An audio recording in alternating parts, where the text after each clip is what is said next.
Sa likod ng ngiti ni Merit ay ganito pala ang kagagawan nila at ito pala ang ginagawa ng kanyang mama.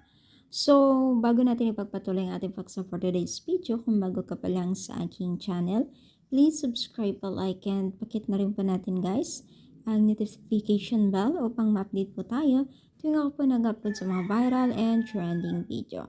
So, kung makikita nyo po dito guys, no, itong sa mama ni Medit, no, na kung saan ay nagtatanim. So, akalain mo na kahit may mga kinikita na or may mga extra na itong si Medit, ay tila ganun pa rin po ang pamumuhay nila. Ang ibig sabihin ay ganito pa rin yung ginagawa nila kung ano yung mga kinahiligan nila.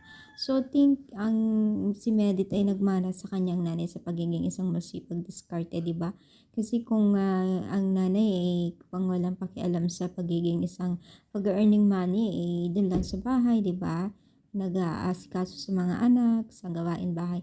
Pero yung mama ni Medit nagsasacrifice pagluto ng paninda at tanim, mga ganun. Kaya yun, nakikita ang kanyang anak. So, ibig sabihin lamang yan ay talagang namamana din pala yung pagiging isang diskarte at pagiging masipag, no? So, gaya po dito, kita nyo naman po kung paano sila nagsasacrifice or paano sila nagiging isang masipag sa kalagayan ngayon, no? Itong ano ngayon yung, alam mo ba yung ngayon, kung hindi ka maging masipag ay talagang maghihirap ang buhay ninyo, di ba? So, sila talaga ay ginagawa nila yung best nila para makaahon lamang po. At syempre, nagpapaaral din sila ng kagaya ni Medit. At alam naman natin na kayang-kaya na ni Medit paaralin kanyang sarili, di ba? So, ano masasabi ninyo? Comment lang, palike pang ating video. Thank you so much guys, more power and God bless all.